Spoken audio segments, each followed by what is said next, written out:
ரொம்ப வேண்டியவும் சொல்லிட்டீங்க. நான் சொல்றது கொஞ்சம் கேளுங்க. ஏதாவது சாப்பிட்டாவது போங்க.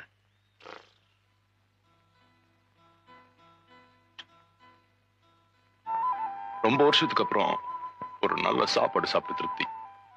ரொம்ப வருஷத்துக்கு அப்புறமா? ஆமா, பல வருஷங்களுக்கு முன்னாடி எங்க அம்மா கையால சாப்பிட்டது ஞாபகத்துக்கு வருது. அப்பா அம்மா? ம்ஹும். நண்பர்கள்? ஒருத்தர் இருந்தான்.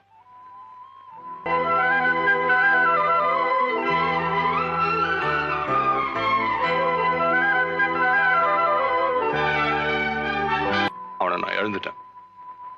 அதுக்கப்புறம் வேற யாரும் என் நண்பனா ஏத்துக்க என் மனசு இடம் கொடுக்கல.